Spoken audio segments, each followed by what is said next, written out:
Hey there, welcome back to Owl Dragon Adventures. I'm Scott Kegler. And I'm Rob McPherson. And this is our review of Dungeons, Dice, and Danger by Richard Garfield, published by Alea Games.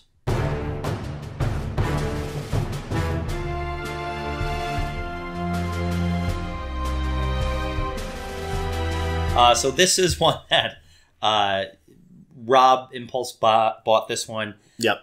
You really love your roll and writes. Yeah, I've gotten into them more and more lately. They kind of feel like that Sudoku style niche that I've been missing. Yeah, and I have been hot or cold with them just in general. Yep. I will say, spoilers, this one I was not so cold on, though. Yeah. I enjoyed this one. So Dungeons, Dice, and Danger is a roll and write. But what I really like about it is, and they're all kind of puzzle games. Yeah. But this one is a dungeon exploration game with roll and write mechanics. Right. So it's a very simple mechanic. There are 5 dice. There are 4 wood color dice and then 1 black dice. And whoever's rolling it can make pairs out of any combination of those dice that they want. If you are not the one who rolled it, you have to just check off one of the boxes in order to get access to that black die. Other than that, though, it's really straightforward. You're adding up 2 dice to find the number. So you rolled a 3 and a 4, you got a 7. You cross off a 7 as long as it's connected to other paths that you've made along the way. Yeah, so like if you start off in the 7, the next turn you need to get that. The 5 is the result that you need to move forward to the dungeon. Or if the next room has a monster in it, the monster may have certain values that would count as hits against the monster. Right. So it could be 5, 7, and 10. So you have to use a combination of, it's always 2 dice. It's always 2, yep. So 2 of the dice in the pool. So if it's the monster's hit, one of its hit values is 12, I'd have to have 2 6s to hit that monster. Right.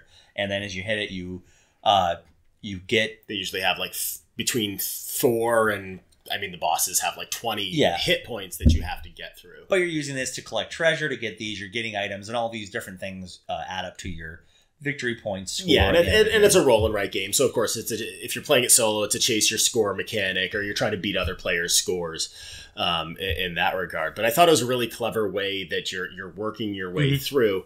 As usual with roll and writes, if for some reason you can't write down a number for some reason, you're penalized. And in this game, it's by checking off your hit points, which is after you reach a certain point, you get negative victory points. Yeah, what's interesting about this one is you really can paint yourself into a corner very quickly. I like that this one really has a lot of crunchiness in the gameplay of it.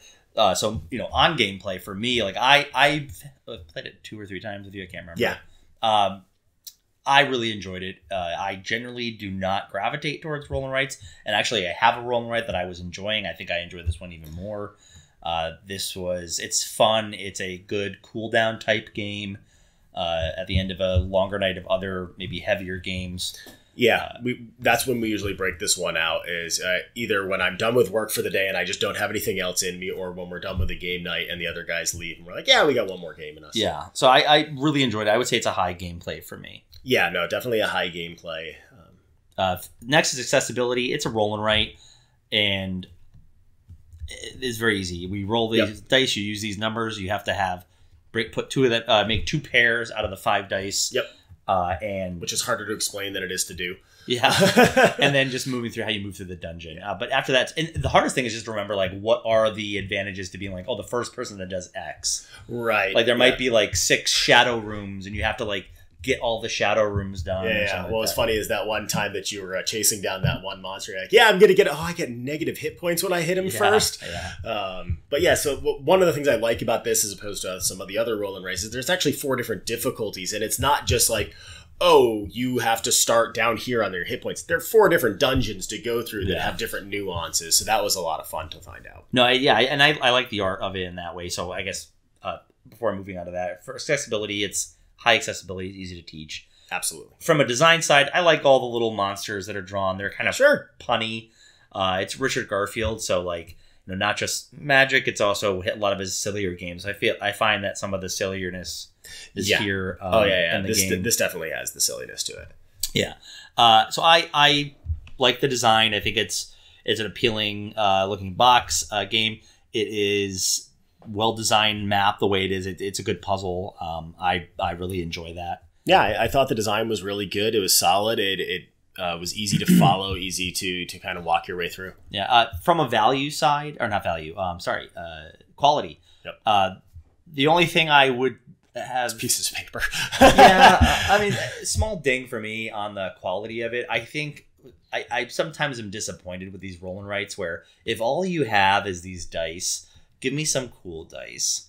It doesn't really cost that much more to get. Yeah, and I think they were going for what they were thinking of school dice is the wooden dice. It's just you and I have never really been infatuated by just standard wooden dice. But even like the look of them, there's like nothing. Yeah, these are just standard pips. Like I just feel like if there's nothing else, because at some point you're going to like burn through the whole box of sheets, it would be cool to have a nice cool set of D6s when you're done with the game. Well, I'm actually gonna start laminating some of these for. Sure, I mean, you can do that as well, but like I just for a standard copy of the game, only complaint I would say from a quality standpoint. I agree. It would we're talking like that 90 cents. Yeah, give me golf pencils. I hate golf pencils. Yeah, they're almost useless. Like, so those but that's not unique to this game. A lot of these type of games come with these kind of cheaper dice. It's kind of like was it Merchants of Magic or whatever from. They just use the exact. It's dice. the same dice from Set a Watch. Yep. So yeah, just only quality thing. Not something that would turn me off the game. You're only paying like $25 retail for the game. $24.99. Yeah. So speaking of value, I've gotten my values worth already. I've played this probably 20 times already. And one thing I will say, even though I dinged the golf pencils, this is one of the few roll and writes that I've gotten that came with pencils. Yeah, they don't always. Sometimes they're just like, you need to go find some pencils now for your game. So yeah, I have no problem with the quality. It's a roll and write that I enjoy enough that I've considered I might even grab a copy as well just to have it kicking around the house.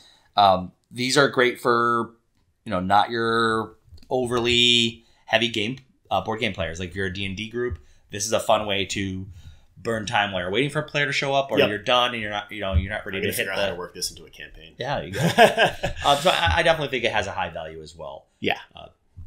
Where do you land with it as far as the score? So I'd say this is for what it is. Obviously, it is a roll and write, so this isn't going to be a huge brain burner. But I'm going to put it at about 8.5 to 9. It's a really solid game for me. I break it out quite often.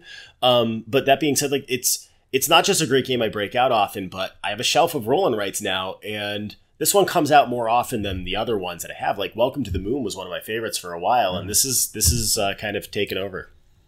For me, I would have to say it's like a 7.5 for me as a game. I enjoy it. It's a solid game. I would definitely recommend it as a roll and write. But it's one of those ones like I think it wouldn't take probably much to topple it for me as a roll and write game. But I enjoy it. I think it's a fun game. I definitely recommend it again for your lighter game time, warm-up, cool-down, especially if you are a D&D or role-playing group. The theme is fun. Yep. The monsters are fun. If you like fantasy themes and you do like your roll and writes, then yeah, this is going to fit you. So that is Dungeons, Dice, and Danger by Richard Garfield.